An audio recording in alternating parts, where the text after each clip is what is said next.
Hello, everybody. Happy Friday. Happy Friday. We are live. How's everyone doing out there today?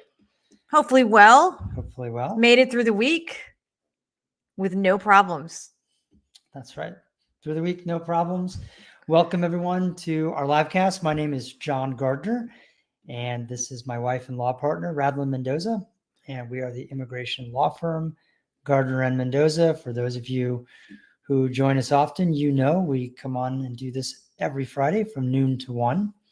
And we give you immigration updates if there are some. Sometimes we give you an immigration inspiration story, and I think we're going to start getting back to that more in the weeks to come. We kind of let that one fade out a little bit.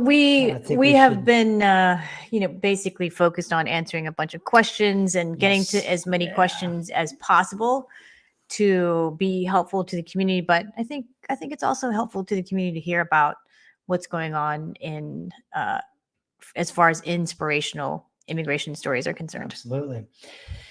And the main thing that we do is we answer questions, as Radlyn was just talking about. We have a lot of folks that have a lot of immigration questions, and we like people to bring their questions, and then we can give you answers. I will warn you that what we do here is for informational, educational, and entertainment purposes only. It is not legal advice. I can't stress that enough. And I also want to say hi to all of our friends over here on TikTok. We are on Facebook guys. Live, but we also simulcast. That's the word I like to use. Simulcast is a good word. Simulcast with TikTok. And so we have all of our friends over here on TikTok. Welcome. And for those of you on TikTok, same thing. Get your questions in the queue, and we will get to them in the order that they come in. All right. All right. So we don't have any questions over here on our live stream yet. And for those of you on TikTok, if you have a long question, it's a good idea to come over to Facebook. You're able to type in more characters, and it looks like we have a low signal. So if you guys are having a hard time hearing us on the Facebook live stream, which is also simulcasting to YouTube and Twitter, let us know and we'll try to make an adjustment here. But it looks like we have a really good question from Gopi. Yeah, Gopi jumped in here right at the beginning and said, what do you think about the government shutdown and how it would affect all aspect of processing? I'll be 55 in January, and so I've lived through many of these, and it very, very, very seldom happens. What do I think about the government shutdown? I think there won't be a government shutdown. There's always some 11th hour deal to keep things going. And the one time that they did shut down the government, the very first thing they shut down was tours of the World War II Memorial in Washington, D.C. That was the thing they decided was going to save all the money, was having the park rangers not show up. So you're hopeful that the shutdown is not actually going to happen, right? That's right. Okay. Are you sensing a different tone there? Yeah. Hopefully it doesn't happen. So USCIS, right? USCIS gets its funding from filing fees. So theoretically, theoretically it shouldn't impact it that much. But realistically, if there were to be a government shutdown, I think that I'm not exactly sure how it works, but I know that some of my friends who work for the Department of Homeland Security, and they were concerned. They were concerned that it would impact their positions, and it never played out, thankfully. I haven't delved into how it would impact USCIS and the work, but we do know that USCIS gets its money from the filing fees. So right, it is not funded through the general fund of the federal government in the sense that tax dollars aren't like set aside to pay for immigration. Mm-hmm. Every filing fee is what's funding the immigration process and the employees and so forth. So to that extent, theoretically, it wouldn't have an impact, but it's not going to happen. Okay. I'm going on record. You heard it here from John Gardner that the government shutdown will not happen. Will not shut down. Will not shut down. All right. It's September 29th, 12:07 p.m. That is noted. Noted. We'll come back and watch the video later. Just if there is in fact a government shutdown, I don't know. You have to buy me a fancy dinner or something. Oh, well, I would. It's a bet. Well, we're going to be doing that soon anyway. Oh, that is true. So we're all dressed up today. I don't know. For those of you who come watch us weekly, we're a little snazzy today. We're even matching. See that? Oh, I have a fancy going out shirt. It's shiny. And I've got a tie that matches the color there. And the reason that we're dressed up is because we're starting. We're officially starting. Y'all are joining us in this. We're starting anniversary week. Anniversary weekend, anniversary month, which is we're starting anniversary month on October 1st. October 3rd is Radlyn and I's 25th wedding anniversary. Yes, it's a biggie. So we're it's pretty crazy. I want to cry to think about all the time that has passed over just so quickly. Like how did 25 years pass? The same way 25 years passes when you file for your sibling, and the visa bulletin says it's going to take 22 years. And see, she just and then you wake up one morning and you're like, holy moly, I've been married for 25 years, and my brother's coming next month. You know, this is a great. She's right. This is an absolutely great example. You know, there are long wait times, and people, when they hear something like, "Oh, it's going to take 20 years," and they think, not going to do it. Never mind. I'm not going to bother. What a waste. The time will go by. There's no question.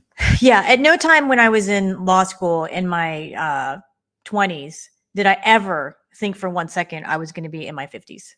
Yeah, here we are, both of us.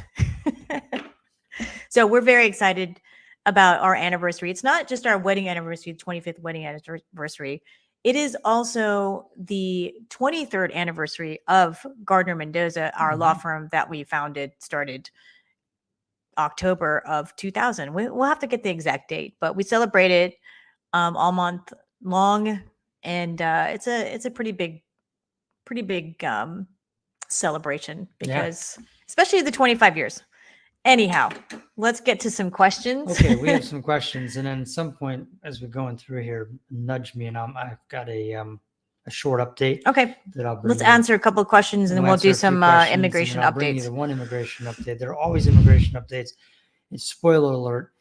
There hasn't been massive immigration reform. Biden didn't just sign a bipartisan bill that fixes the entire immigration process for years to come. That's not the update. There are some humanitarian things that have been passed that we've spoken about over the past couple of months. But anyhow, all right, let's grab a question and then we can do an update. So we already gave our opinion about the shutdown. I'm on record now, so I agree. I don't think there's going to be a government shutdown. It always comes down to the 11th hour. Yep, at the wire, there's always some final. Anyway, AJ wants to know, I have an approved I-140 with company A. Okay. Currently in company B. And my 6-year H-1B max ends 2025. Okay, so AJ, what is your question? You can stick it down in the comments. Yeah. Let's see if there was a follow-up. AJ gave us the fact pattern. This is like being in law school, right? You're sitting there, you've read the fact pattern, you look up at the clock, time is ticking, you glance around, some of your classmates are already writing. Right. And you're thinking, uh-oh. You know what? Now we know 25 years later that they just didn't know the answer. They were just writing. Right. They hadn't really thought about it yet. Okay. Pop the question, AJ. Yeah, bring us the question, AJ. He's probably wanting to know, I don't know. We're going to find out. Okay. Malou says, do you know how long is the processing time for the N600 application? N600s take a very long time. And when I say a very long time, historically over a year.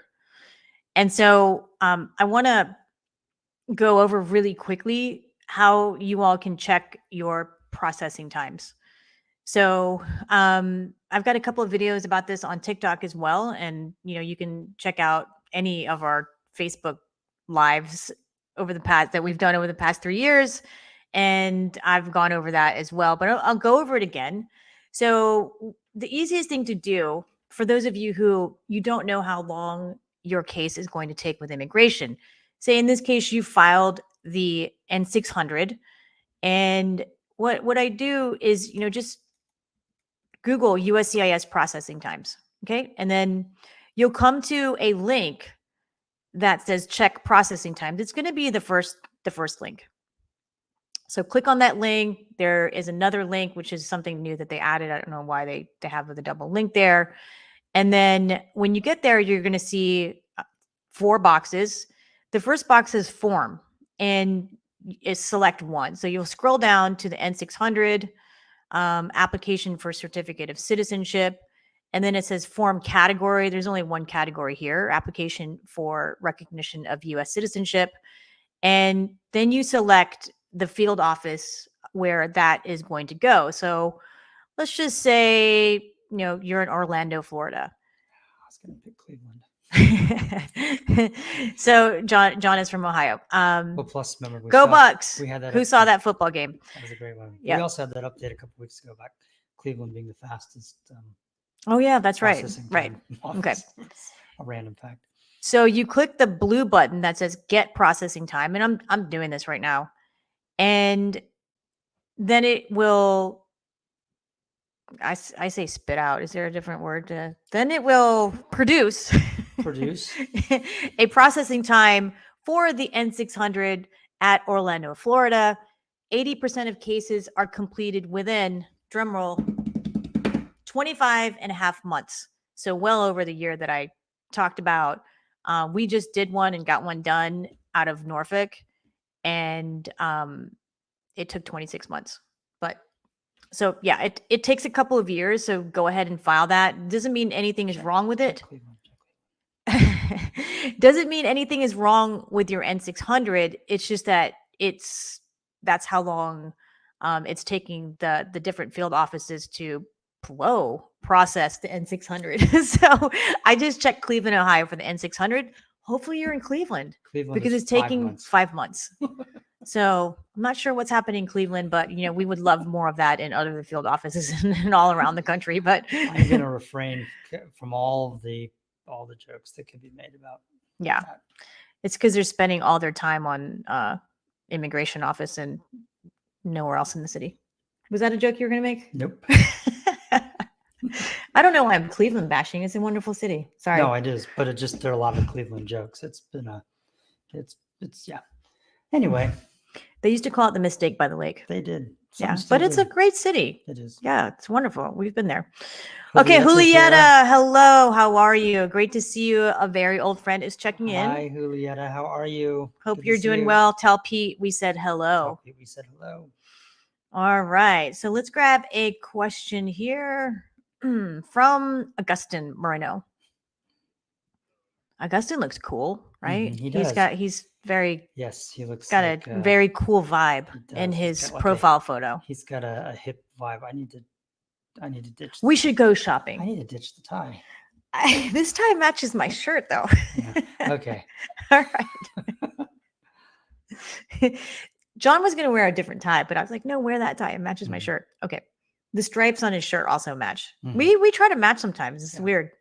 We're married, guys, by the way. Anyway. I don't look as cool as Augustin. That is for sure. No, well, he's got the black underneath a light jacket. So, yeah. All right. Okay. Augustin, he says, hi, for status adjustment of status. I did my fingerprints on September 5th. How much time approximately takes to know what's the next step? So the next step, Augustin, in an adjustment of status case, let's say we're talking about based on marriage to a lawful permanent resident, or let's say U.S. citizen. The next step is actually either one, but the next step is you should be getting your work authorization application and document in the mail, as well as your advanced parole if you applied for those. And when we say next step, we're talking about 10 to 12 months after the initial filing. So everything, we measure time from the time that we file, the priority date, and the time that we get our applications into USCIS. So biometrics, you've got a little while longer to wait to get to the next step. And then the final step is going to be hopefully approval of your lawful permanent resident status and issuance of your lawful permanent resident card, also known as the green card. But a couple of other things may happen instead of that. Number one thing that could happen, and most likely, is you will probably get a request for evidence, and that is to update your file to show additional bona fide marriage evidence if this is a marriage-based case. Another thing that could happen is you and your spouse could get called in for an interview. And then, as I said, a combination of those things could happen. You could submit your request for evidence and still get called in for an interview. And the first thing that I mentioned, maybe the green card just comes in the mail. So hopefully that helps. Augustine, let us know. Also, I just saw it pop up there. I wanted to let everyone know that we have someone who monitors our Facebook Live, Rhea. She's one of our team members, and she puts in the comments when a question was asked on TikTok, because it's not showing up here, and what time in the broadcast that it was asked and answered. And that's so that if you're watching this later, so if you heard something here that was interesting to you, if you want to go back and re-watch it, you don't have to watch it from start to finish. We always joke that you probably will want to watch the whole thing again. But in the event that you don't want to watch the whole hour, you can just scroll through the comments, find the place where the question was asked and answered, and then you can forward at that point. Okay. All right. That's a great service. Thank you, Ray, for doing that. Ray is on it. She's on top of it. Yep, she sure is. Ray wasn't here last week because she's a little under the weather, but welcome back, Rhea. Mm-hmm. I think we've got. All right, we've got a question over here on TikTok. If you know, why do they keep transferring I-601A cases? I got several of those transfer notices. We did. Our office did. They're typically transferring cases to balance out what's the word I'm looking for? The phrase I'm looking for, the work, right? Balance out the work at the different service centers. So that's the reason why you see that cases could be transferred in, transferred out, and they're hopefully just trying to get them done. We all know, those who have filed 601A cases, we all know that processing times went from 9 months to 44 months. It's kind of crazy, and so I always see a case getting transferred as moving the case in the right direction, because they're trying to take it out of a place where maybe there's too much work and putting it somewhere where they'd be better suited to work on more cases, if that makes sense. But great question. Like Cleveland, right? Send cases to Cleveland. Cleveland apparently has the bandwidth to handle a lot more cases. Yeah, right. Cleveland would not be handling the 601A, but if they could, well, no, but they could have additional people there that they could just have a pop-up side office. We need to ask Barbara what's going on in Cleveland. Yeah, either they're super efficient or they just have a very low caseload. Could be the latter. Yeah. In which case, yes, you're right. We need to get transferred. All right, let's see here. So it's my turn, right? Mm-hmm. I think Maribel was up next here. Okay. Maribel says, "Hi, just want to ask how long it will take if actively reviewed by USCIS petition to my son, 18 years old now, and I'm an immigrant from San Jose, California." So the first question I would ask Maribel is, what service center is the petition at in the United States? So that's going to determine how long it's going to take to finish the case, right? Again, if you kind of go back a little bit in this video where I go over how to check your processing times, you can actually put the I-130 petition in, pick the service center, and see how long it's going to take, generally 80% of their cases, to approve the I-130 petition. But we would need to know the service center, and hopefully it made sense when I walked you guys through checking the processing times.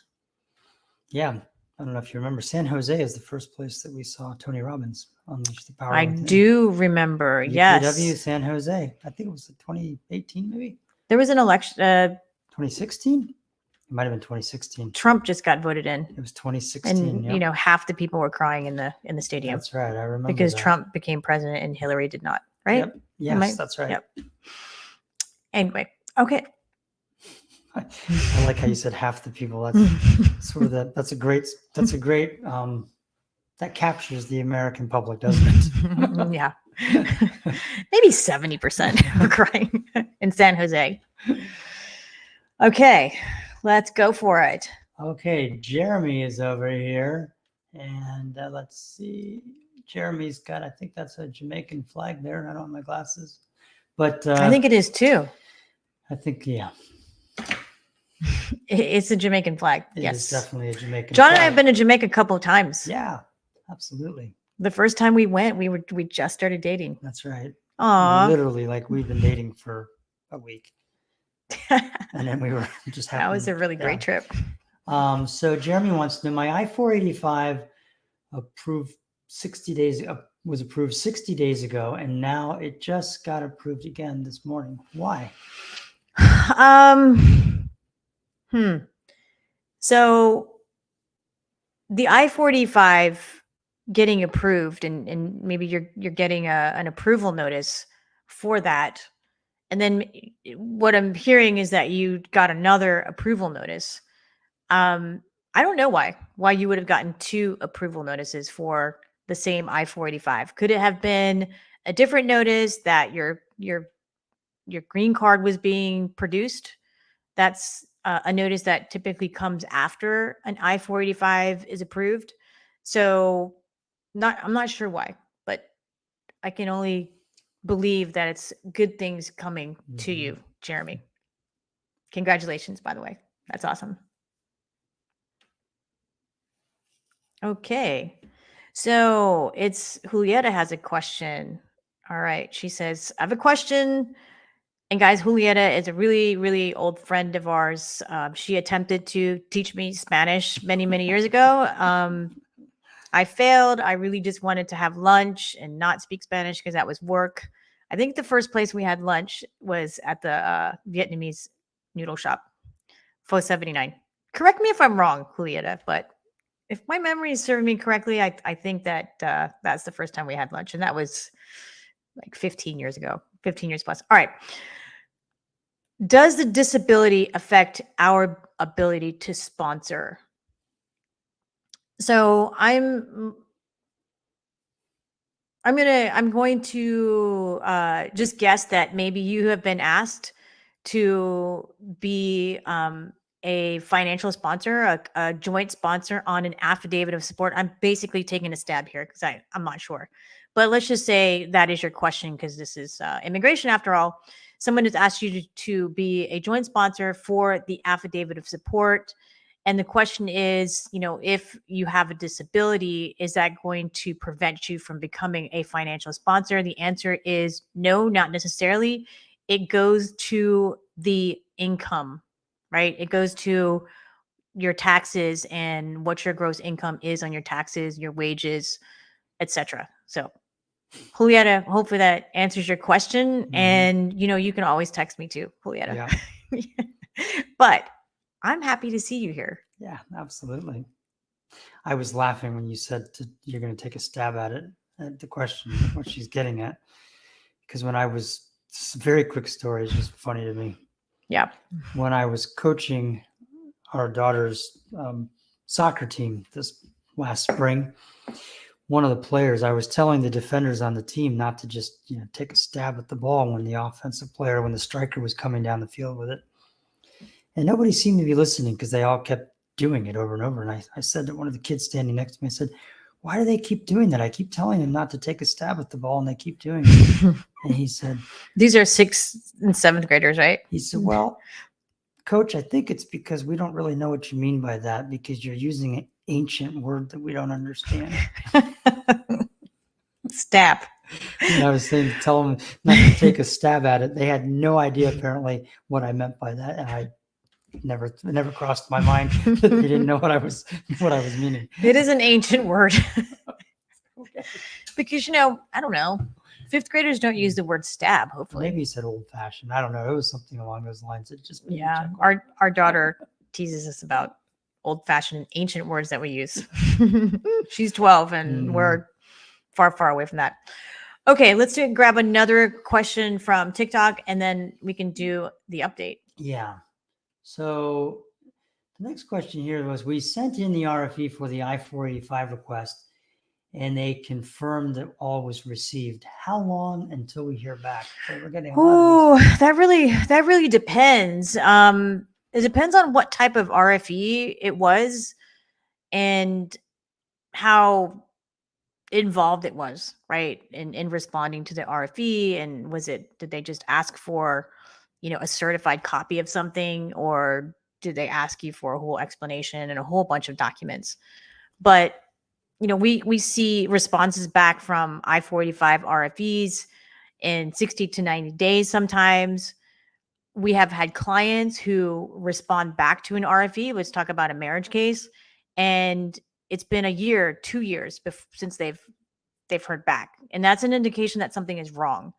But I would definitely give it at least 60 to 90 days.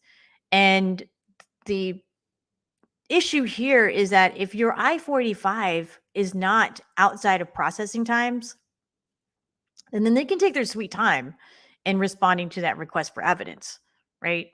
And there's not too much that you can do about it. So hang in there if you have a lot of months left on your case processing times, and hopefully they get it done quickly. Maribel said her I-130 petition is in California. Okay. So, I mean, since I'm feeling pretty generous, since it's our anniversary month, it's not even October it's yet. Not our anniversary month. That's right. Not yet. So soon. Maribel is a permanent resident. She's filing for her child under the age of 21. Let's assume the kid is unmarried. California Service Center. Oh, it's taking 35 months from the time of filing, 80% of the time. So a strategy, Maribel, I don't know how far off you are in applying for U.S. citizenship, but that's something that you might seriously want to think about doing if you are eligible for citizenship at this time. What we do here is not legal advice. It is for informational, educational, and entertainment purposes only. Do not rely on anything we say here as legal advice. It may be great advice, but don't go apply for That's John's way of saying I really shouldn't have said that. No, it's my way of saying don't go apply for citizenship unless you call us first to make sure, because citizenship that you're eligible, right? Yeah, you have to. She did say eligible. I just want to. It was just a good time to remind everyone. Yeah, and we're at the halfway point, and so 30 minutes in. A lot of you may have 30 minutes in. Yes. Hi, everybody. For those of you just joining us, my name is John Gardner. This is my wife and law partner, Radlyn Mendoza, and we are the immigration law firm Gardner and Mendoza. We are located in Virginia Beach, Virginia, which is on the east coast of the United States. We do have clients all over the country, all over the world. Immigration law is federal, so it doesn't matter where you are. We can help you. If you're ready to hire a lawyer, let us know. We'd love to hear from you and love to help you out. But one of the warnings that I always have to give is that it's not legal advice. We simply cannot give legal advice in a format like this. There's just too many details in these questions, too much information we don't know. It would be a disservice to you to try to actually give you advice on what you should do in the case. All yes. Right? Okay. I said possibly. Pete's listening, also saying hi, and we love you and missing you guys too. And thanks, Pete, for listening, and hi, and we love you all too, and we miss you guys too. Yeah, we do. Yeah. Yes. Oh, they used to live just, I know. We've done a couple of dinners at their homes, their different various homes. Yeah. Remember the Peruvian one? This is I'm to the pub now. Okay, we are right. The Peruvian dinner. Okay, so we went to dinner at Pete and Julieta's house, and they had some friends there, and the friends were from Peru. One of them, I think maybe the wife was from Peru, and she made this yummy seafood stew. Remember? I do. And then I was pregnant with Sammy, who is now 17 years old, our second daughter, And the woman from Peru looked at the back of my head and said, "You are going to have a boy." Thankfully, she was wrong. We have 3 daughters. Three daughters, yeah. Anyhow, all right. The reading was incorrect. The reading was incorrect. You know Lots of great why? memories with Pete and It's Julieta. because she just had a snippet of information, just like here, Yes. She needed to get all the facts and everything. She needed to do an actual test Yeah, to see whether I was having a boy or a girl. So, quick update, folks. USCIS, and I apologize, I'll be reading a little bit because I want to make sure I get all the details, is revising its guidelines to increase the maximum EAD validity period from what is currently 2 years as a max up to 5 years for certain categories. So it's like a small sliver band of information for certain people, but a big deal if you're in that band of people. Currently, USCIS policy guidance provides for a maximum 2-year validity period for EADs issued to asylees and refugees, non-citizens granted withholding of deportation or removal, non-citizens with pending applications for asylum or withholding of removal, and non-citizens with pending applications for adjustment of status under INA 245. And a maximum 1-year validity period for non-citizens paroled as refugees and non-citizens seeking suspension of deportation or cancellation of removal. So they say that in the interest of reducing the burden on both USCIS and the public, they are revising their guidelines to increase these maximum periods for the EAD for up to 5 years. So the 2-year and 1-year maxes going up to 5 years. So if you're in one of those categories, I don't know why I keep calling it a ban. It's not a ban, it's a category. This is great news. Yeah, it's awesome. It's going to be really helpful for everyone. You don't have to worry about renewing that EAD. I mean, 1-2 years is not a long period of time. They recommend that you renew 120 days in advance. And so this is going to help a lot of people. You don't have to renew it. You don't have to, if you had to pay for the renewal, you don't have to pay for the renewal. You don't have to pay your lawyer to renew because it's 5 years. So this is wonderful news. And I know that it's going to help a lot of people. So if you are one of those folks who may, be eligible for this, I believe that just practically speaking, they're probably going to, when the next time you renew, give you that 5-year card. I don't think they're going to have stickers or anything like that to add more time on it, but I could be wrong. I mean, that could be what they do. So it's great news. Wonderful update. Thank you. Yeah, Naz says happy anniversary. Thank you so much.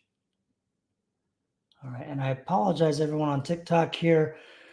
We got a bunch of questions that loaded up, which pushed everything off. And so now I'm having a difficult time getting back to the, do you see where we were? I can't. No, I don't. While you're figuring that out, let me just check here real quick. Nope, I don't have any.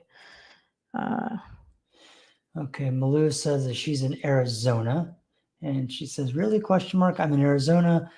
I think we were talking about her processing time.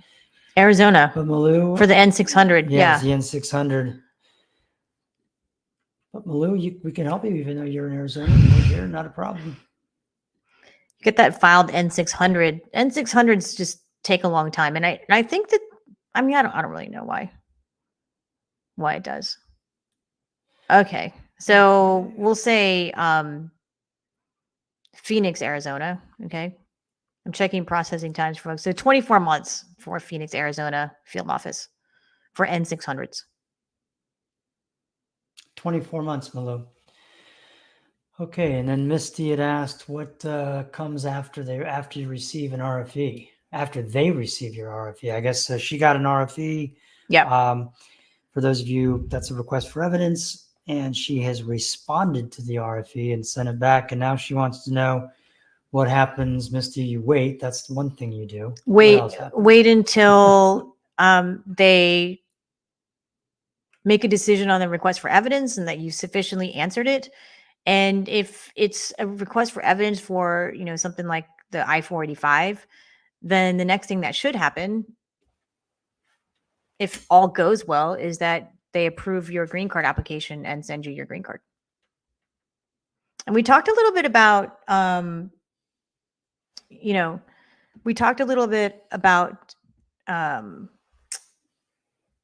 a little while ago about the steps that could happen after an RFE, maybe about 10 minutes ago. So, all right. Kilgara, thank you so much for wishing us a happy anniversary. Oh yeah, thanks. We're getting some happy anniversary. Naz 786. I said Naz, that's right. Kilgara, love it. Thank you guys. Appreciate it. Here's a question right here. Okay, yeah, I think this is where we were. I think so. Okay. It's hard. Sorry, guys. When TikTok. Yeah, I'm sorry. The TikTok is, we still are working with the system here because we have it on the phone next to us. And when, for whatever reason that I don't completely understand, TikTok likes to batch these questions. So like you'll be entering them and they're not coming on in real time. They just there'll be like a burst of questions and like 20 of them will all come on at one time. Yep. Which then moves. Okay. No one cares about what TikTok is doing here. They just want to know if we can answer the next question. They care about Elon Musk, though. Okay, next question. That's right. Elon Musk was at the border. We'll talk about that in a minute. We were laughing as immigration lawyers just because he's an immigrant. He's an immigrant, and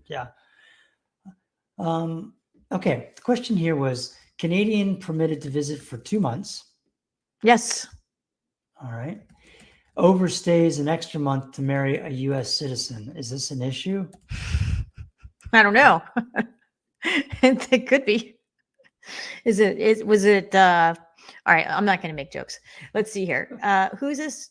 This is Way to Jana. Way to Jana.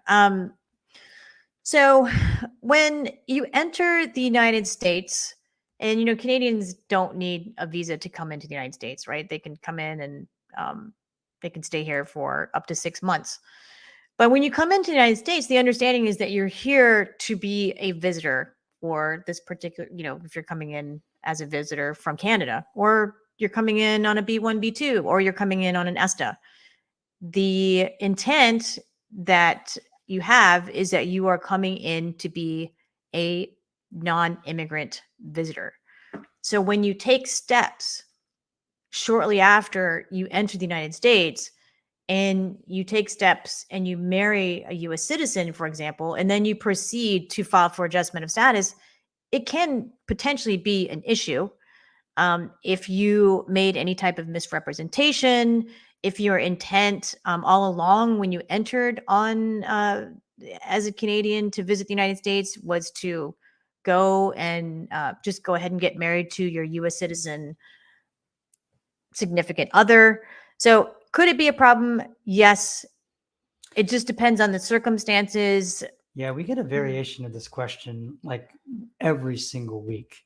And as Radlyn was talking about, it's the intent when you enter that matters. I mean, if you come on a student visa to ODU and your intent when you come is to get a bachelor's degree, and then while you're a student, you fall in love. That's not why you came, but it happened.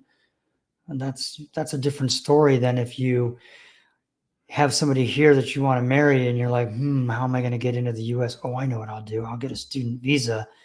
And then once I get there, I won't even report to class. I'll just go marry my boyfriend.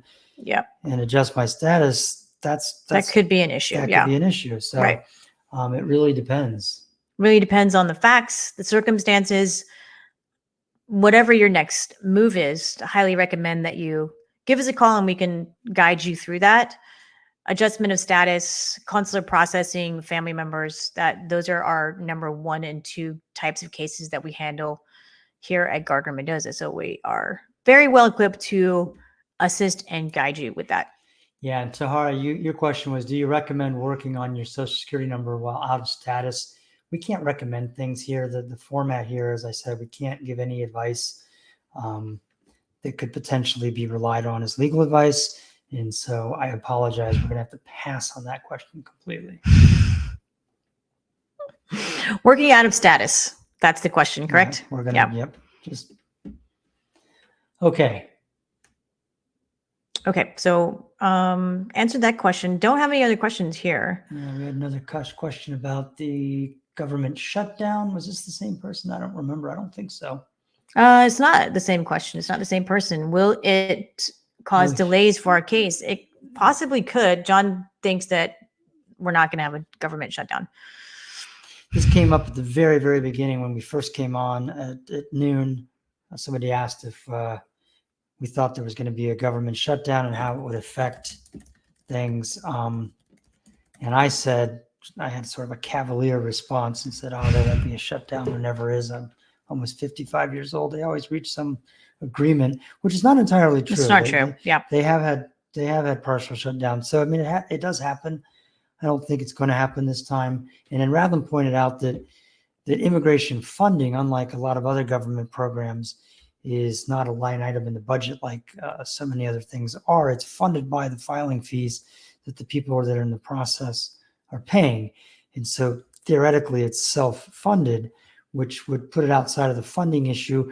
But a government shutdown obviously can disrupt anything that the government is working on. Right. Is going to potentially be disrupted by the government shutting down. So right, like certainly would be better. We don't want to find out whether USCIS is insulated or not from a government shutdown. Right. If they're trying to hire, for example, they could put a freeze on the hiring. That directly impacts cases that are sitting there and that need to be adjudicated, because of the backlog and there's a hiring freeze that can't be used. So yeah, I mean, it could potentially impact immigration and your case really because of human resources, I think. So, a lot of contractors, they use a lot of contractors. So they could potentially put a hiring freeze on contractors. And Right. I don't know the intricacies of the federal government and its budgets, but it's a concern and it's a really good question. And we've gotten that question a couple of times. So you guys are all obviously. But I'm on record at about minute 12:04 or 5. 12:07. 12:07. I remember times for some reason. I know the exact time that I get up every single day. Is when I boldly said there won't be a shutdown, and Radlyn said that you're going to hold me to that. Okay. Next question here from Tontik. Mm-hmm. You get a lot of these. I'm a green card holder. I just filed I-130 for my husband in August 2022. Okay. How long does it take? Yeah, so it depends on the service center where it is. So I just looked at the California Service Center for filing for the spouse and or child unmarried under the 21 of a lawful permanent resident. And what did we say? It was 35 months. It took 35 months out of the California Service Center. So I think what we're going to do starting in a couple of weeks is we will, at the beginning of the hour, start going over processing times. That way we can refer people to processing times because we do get this question a lot. And I know that you guys want to know what the processing times are. The timing questions definitely dominate when we're here. Probably 80% of the questions that we get. How long is it going to take? Some sort of a timing issue. JC9949 wanted to know, will the government shutdown affect the N-400 processing? You've been listening, JC9949, so you've heard what we have to say about that. Isabel says hello. Hello, Isabel. Let's see. Was that a locker heart? I don't know what that was. Thank you. Thanks for the love, guys. Appreciate it. Okay, we're still over here on TikTok. Yep. Nothing coming up there from Facebook. This is a religious worker question. Okay. Can a religious worker change the employer while the I-45 is pending for 18 months? Please let me know. Interesting. Ali, I don't know the answer to that question. Yeah, that's why I said this is a religious worker we do R1s, but that question has never come up in our R1 cases and our I-360s for R1s going through the green card process. So I actually don't know the answer to that question. Would a new I-360 have to be filed? I don't know. Okay. That's a good question there. Okay, if I didn't file for my first marriage, will USCIS ask for evidence if married a second time? Possibly. I understand the question now. So, basically, if the person got married to someone that they may have been able to file, right, for, or vice versa, Yep. right? They got married and their spouse didn't file for them. Are they going to ask about that marriage, that first marriage, and what happened, right? And that is a possibility. So let's talk about it. And John has done marriage fraud cases. We've actually done marriage fraud cases together. And when I say marriage fraud cases, we have represented people accused of engaging in marriage fraud, entering the marriage just to get the green card. And one of the things that immigration looks at is any step that you take towards marriage fraud, right? So if you get married and you know that, oh, I'm going to get married and this is not a real marriage. The plan is to go ahead and file for everything, file for the petition, file for the adjustment of status. But you know, when you know at the time they get married, it's not a real marriage. That's your first marriage. And it just doesn't work out and you get cold feet and the person gets cold feet. You walk away from that marriage. 5 years down the road, you meet the love of your life. And she's ready to file the green card, file the I-130 petition and file the green card. And the question in your mind is like, oh man, okay, I did engage in this fake marriage, but I didn't file anything. So I could be totally reading to the question, right? But it makes it more fun that way, just making up things in my own mind. So long to your question is yes, immigration could look into the bona fides of your first marriage. Yeah, no one. You saw that, right? We're not implying at all that that's what you did. We're just saying that that's something they could look into. Yeah, I mean, we had. It seems like a long time ago. It was a long time ago. We do strictly immigration now, but there was a time when my practice also involved federal criminal defense work, and many of those cases were marriage fraud cases. So exciting. It was pretty common. Yep. We had a perfect storm in our area here. We have a huge Navy base here in Norfolk, Virginia. And we also have in Virginia Beach, the ocean front, which is a big, huge seaside tourist attraction. And this combination was like oil and gasoline in a flame, because you had a lot of Navy folks and a lot of J-1 visa holders. And the Navy folks could get extra money for housing if they were married, and the J-1 visa holders could apply for adjustment of status if they were married. And so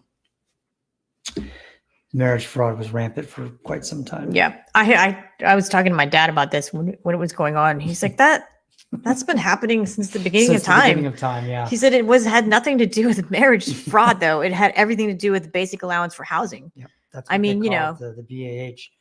So the guys in the Navy, most of these cases involved a guy in the Navy and a man in the Navy, a woman, the J-1. Yeah. And the guys in the Navy, they would get basic allowance for housing, so they could live off base and get an apartment if they were married. And get money for it, right? They get the money for it. And then sometimes they would have like 6 guys in one apartment, all getting like $800 a month. Yep. So they'd all live like 6 or 7 of them in a tiny apartment, and then spend all the money on, cars and beer and that kind of stuff. Anyway, thankfully it's not. I don't know if it's rampant now, but thankfully it's not getting prosecuted. The net was thrown pretty wide, and so I mean there were some convictions, but not all. We had acquittals as well. Some of these marriage fraud cases went to jury trials, and they were found not guilty. So yeah, we actually won a jury trial, which is very odd and unusual in federal court. Okay, let's see here. Lip G12. Good question. Where do you see that one? Right here. Oh yeah, Loop P12. I thought you said G. Hi, I was asking for my husband, and we had a notary help us do the paperwork. He needs I-601. How long will it does take? So, You can see who the real brains of this partnership are. I read ahead. No, I know. Okay. So I have a couple of issues with this question. Number one, you had a notario file your case, right? That's a red flag for me. And there are a couple of reasons for that. Number one, notarios, maybe they mean well. And let's just say they do mean well. They get it wrong a lot, right? And if a notario is telling you need a 601 and you are going to send your husband outside of the United States based on this information that a notario tells you, you are playing with fire right now. I mean, if your husband has had more than one unlawful entry into the United States, for example, you send him out of the country, there's going to be serious trouble. He's not going to be able to come back, right? Depending on how long he was in the United States for those unlawful entries. So just be very careful. You said 601. Maybe you're talking about a 601A, the stateside waiver. It's right now taking about 40 months. But a whole case like this, if we're talking about, excuse me, filing the I-130 National Visa Center processing, provisional waiver, 601A, go back to National Visa Center processing, scheduling an interview, say we're in Ciudad Juarez. I mean, we're talking 5 years right now. So your notario could be gone in 1 month, 2 years, 6 months, because your notario does not have a fiduciary duty to you, right? There's no duty to you as a notario. Lawyers have a fiduciary duty. I mean, yes, there are some, in every profession, there's going to be people who are unethical, right? But when you hire an attorney, an immigration law firm, the license is on the line. Our law license is on the line. We cannot take your money, disappear, give you bad advice, disappear, send your husband to Mexico or wherever. He's got the 10-year permanent bar. We can't do that. There will be consequences for us, right? So just be really careful with notario. Just don't use a notario, period. No, do not. I mean, it's unauthorized practice of law. And folks. I know there are a lot of people out there who are trying to help the community and doing some filings. Maybe they have good intentions. Let's assume they do. Let's assume they have good intentions. But we have had just so many. One case is too many. One case is too many, We've guys. had so many cases come into our office that we were there.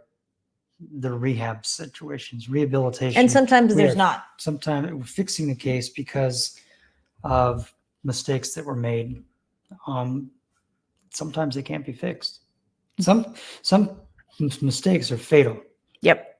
Mm-hmm. Absolutely. And you know what? There's a saying, you can't uncrack an egg. Once it's cracked, you're stuck with it. Right. You cannot uncrack an egg. That's a great way to put it. Yeah. So be careful. 601As, if that's what you're talking about, are taking a really long time right now. You are on a very long journey if you're doing provisional waiver. Love the person that you are working with on the provisional waiver. It is a 4+ 5 year journey, depending on what U.S. embassies you're going to end up in.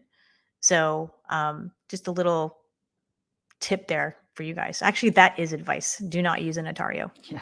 Notarios are, angry all over the United States of America. I don't care. They're not notorious for doing bad work. Yes. And again, it's a good one. Yeah. Yeah. I just like that one. Little anniversary humor. We should reintroduce ourselves. 4 minutes left in the hour. Hello, everybody. For all of you who have been here, thank you so much for joining us and asking these wonderful questions so we could provide answers to them. I am Radlyn Mendoza, and this is my husband almost of 25 years and law partner almost of 23 years, John Gardner. And we started our law firm in October of 2000. And we've had this live stream for over 3 years now. So we're happy to have you guys here. And if you're rewatching, welcome. And yeah, we will not be here next week on Friday. We might come on Thursday, but for the next couple of weeks, we are going to be out of town. First trip, we're going to Vermont to visit our daughter, and we're going to have a family anniversary celebration, That's a 25th year anniversary celebration. And the next, we're going to a legal conference. Yes. So stay tuned for when our live stream will be next week. It's probably going to fall on Thursday. All right, we have a couple more minutes left. We can grab a few more questions. Isabel had checked in earlier to say hello, and I think she wishes a happy anniversary. But in any event, she now has a question. She says, "I'm a U.S. LPR, and my petition for my daughter is currently in NVC since last year, before she turned 21. My case has been with NVC and there's no update yet. And my daughter is now 22. Do I need to do something?" So there's a concern here. Yeah. I'm sorry that your case has taken so long, and now your daughter is in a different preference category. I don't know what country your daughter is from, but unfortunately, it's more of a waiting period. I'm happy to take a look at your case from beginning to end, but she's in a different preference category. There's nothing that you have to do now that she's 22. The National Visa Center, which is NVC, right? Yes. It will do something with that case because your daughter is now in a different preference category. So nothing that you have to do necessarily. Yeah, sorry about that. All right, she sent a rose. This before you told her that. Yep.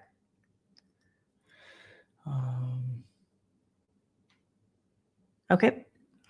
So we have a lot of questions. We don't have any questions here. You want to just grab one more from TikTok, and then we will sign off before our anniversary month celebration starting tomorrow, October the 1st. The next 4 questions are all the same questions: pending, renewal, how long do I much longer, how much? These are all questions involving time. And if you all rewatch, Radlyn went through how you can check. All of you that are asking questions about how much longer do I have to wait, start at the beginning of our video today and watch through. And Radlyn talks about the visa bulletin and all the different timing. Yeah, Venus is talking about her brother's petition being filed in 2007, and not sure where brother is from, but those cases are taking. Did she say August? Did not say. Depending on where they're from. I mean, April of 2007 is the current cutoff date for all countries, including China, not including India, Mexico, or the Philippines. So you got to take a look at the visa bulletin. And the next step that's going to happen when you file an I-130 petition and a visa is available, the National Visa Center will be getting in touch with you through email. Your case is going to be at the National Visa Center right now. So make sure that you check your email boxes. We've had cases in families where they didn't check their email. And so a visa was available and they would let it sit there for a couple of years. So just, make sure you check your email boxes and that things are not in spam. Okay. Venus says, you didn't get to my question, but thank you both. I love you. I think that we got to the Venus, question. we did get to your question. Hopefully you didn't go away yet. Hopefully you're still there. Okay. Happy anniversary to both of you from Amy. Okay. Sorry, folks. We have lots and lots and lots of questions. I know, so many. But we're out of time here. So we're out of time. We got to roll. Thank you so much for the anniversary 2 thumbs up. wishes. We will see you all not next week. Well, maybe Thursday. Maybe Thursday. But not Friday, because we'll be traveling. Friday, and then not the next Friday either. But then after that, then not next Friday after that either. We're gonna be here on Thursdays. Thursdays. This is maybe 25 years of marriage. Okay. Love you guys. 2 thumbs up. We'll see you. Bye, guys. We'll Thanks see for you the amazing questions. when we see you. Okay. All right. Have a good one. Bye-bye. Thanks, guys. Appreciate it.